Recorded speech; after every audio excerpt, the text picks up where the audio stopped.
Hi everyone, I'm Niu Yanlong, a PhD student from the Sustainability Geophysics project. Today I'm going to discuss the study of simulating the wave field through the recycled soil. As we know, the word prefix geo derived from the Greek words e, meaning the earth. For geophysicists and geotechnical engineers, this word represents the underground soil, the main object that engineers attempt to characterize and research. In Singapore and the surrounding region, a large-scale geological investigation was conducted 20 years ago. The geology map indicates that most formation contains soft clay. However, such nature materials are not suitable for engineering since they don't have sufficient strength and may have consolidation problems. In light of this, special treatments are made for stabilizing and improving the performance of clay via adding the cement. Such cement-treated clay has been widely used in engineering practice. For example, low cement-treated clay is used for land reclamation along the city coastal line, and high cement-treated clay is used for ground improvement in the urban area.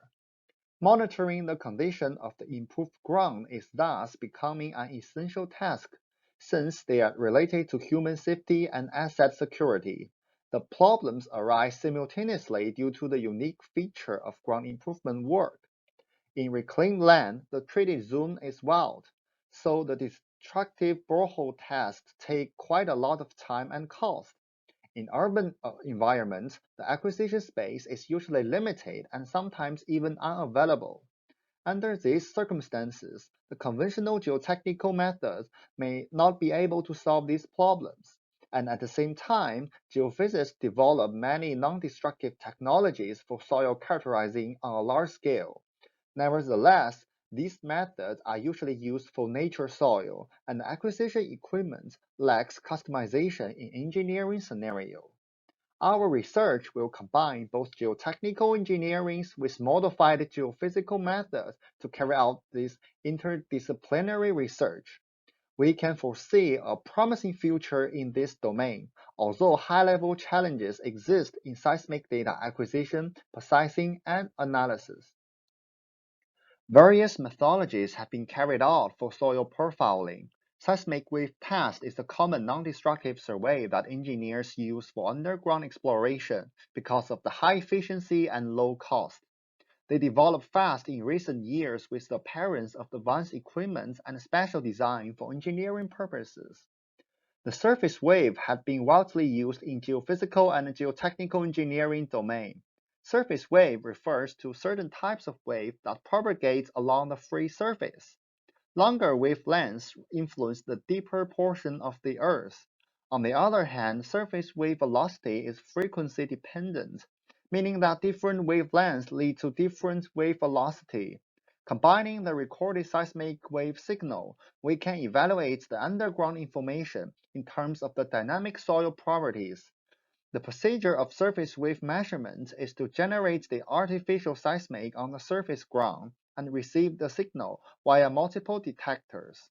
These signals contain abundant subsurface information, such as the soil velocity at different depths and attenuation factors, helping researchers delineate the underground space. The figure on the left shows the general seismic survey from equipment deployment to underground characterization. After cleaning seismic data, the dispersion curve is extracted from seismographs. Then, by calculation of soil velocity has been carried out, image the underground by an appropriate inversion algorithm. However, things don't always turn out the right way. This photo was taken when I acquired the field data. In contrast, this photo shows what I want to do when I process the data.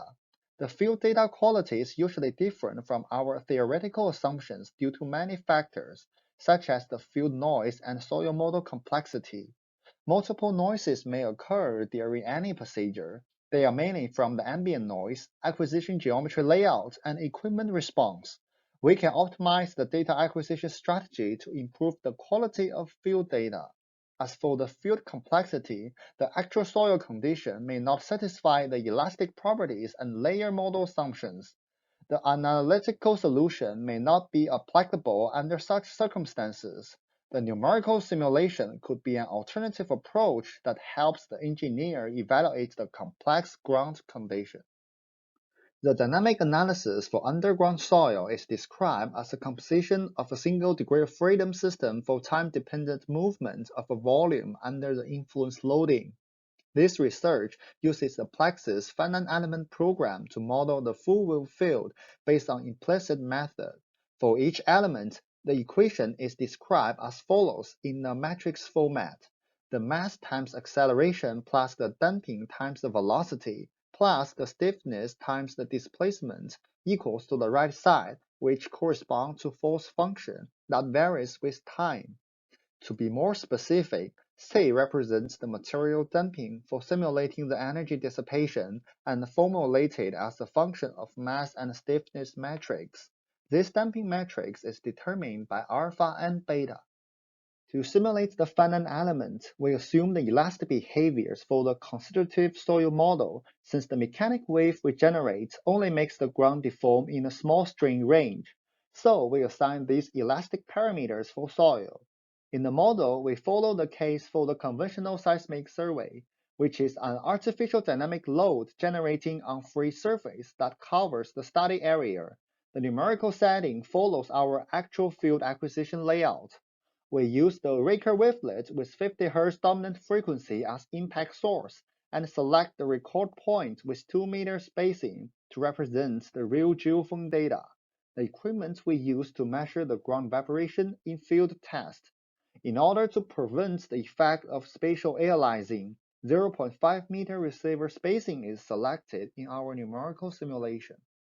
The results show the comparison between the finite elements and the finite difference method. Reasonable matches are found for both methods. The direct arrival wave has a good consistency. Both the reflection and refraction waves are almost identical. There are some differences between these two methods. First, finite difference has a more apparent direct P wave. The wave projection phenomenon causes this. In reality, the impact load is not in an absolute vertical direction, so we can observe such direct P wave in our data. We can also find that in finite difference, the dispersive phenomenon is more apparent, attributed to some different setting in free surface area. Moreover, we can observe the boundary reflections from finite elements from the left boundary side. This is caused by various absorbing boundary strategy for two different models. Finite difference shows a better wave absorption. In our research, since we can identify these boundary reflections from the time domain, they don't influence our further analysis. Regarding the extracted surface wave, we compare the result from finite element, finite difference, and analytical solution. We usually use this F-wave plot to evaluate the profile in terms of the soil shear wave velocity. It shows that all these models agree well with each other at a high frequency range. Under 20 Hz, it shows a slight difference. Such divergence is mainly attributed to the near-field effect that body wave influence the surface wave. This animation shows the propagation of full wave field from finite difference. As we can observe, the wave propagates in different layers at various speeds. Different types of wave are well simulated in the numerical model. The results indicate that FBM and FD can simulate the seismic wave propagation in a layered model well. The surface waves are also reliable compared with analytical solutions. Many factors influence the accuracy of FEM numerical simulation, including the time and space aliasing of the model. This problem is because of the time-space discretization from the differential equation. As we can observe from the results, different mesh sizes behave as a low-pass filter that reduce the dominant frequency and signal bandwidth when wave propagates to far offset. Higher frequency reduces rapidly when the coarser mesh is used, resulting in additional numerical error in the model, especially for higher frequency signals. Such artificial dispersion should be avoided during the simulation. From the figure on the right, these artificial oscillations propagate from the source, and thus influencing the resolution of the whole wave field, when the mesh grid spacing is increasing. Following the average mesh size equation, K is recommended to select between 4 to 10 by Coulomb and Leismer. In our scenario, the maximum target frequency is 200 Hz. The median wave velocity is 450 meters per second, so K larger than 4.2 is recommended to prevent the apparent numerical dispersion, which means that grid spacing should be smaller than 1/4 of the shortest wavelength. On the other hand, the time step is an essential factor for stable and accurate time integration that large time intervals may distort signals. Due to these limitations, some recommendations for critical time step are proposed to prevent the time aliasing. First, it depends on the impact loading.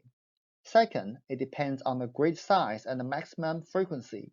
The time step is chosen to ensure that a wave during a single step does not move a distance larger than the minimum dimension of an element. Third, if the field test equipment is considered, the simulated frequency is more than 2 times of receiver's sampling frequency. Nevertheless, the effect of time arrival setting is not as significant as the influence of the mesh size. Consider the computation cost for the model. The time step is not recommended to set too small as long as it follows the proposed criteria. Besides, the time duration should be long enough for the wave to propagate through the whole model. To conclude, both FEM and FDM can correctly simulate wave field and show the identical result, although they describe the same physical phenomena from different aspects. The surface wave dispersion curve shows good agreement among the results from FEM, FDM, and analytical solution, indicating the accurate simulation of surface wave for layered soil models.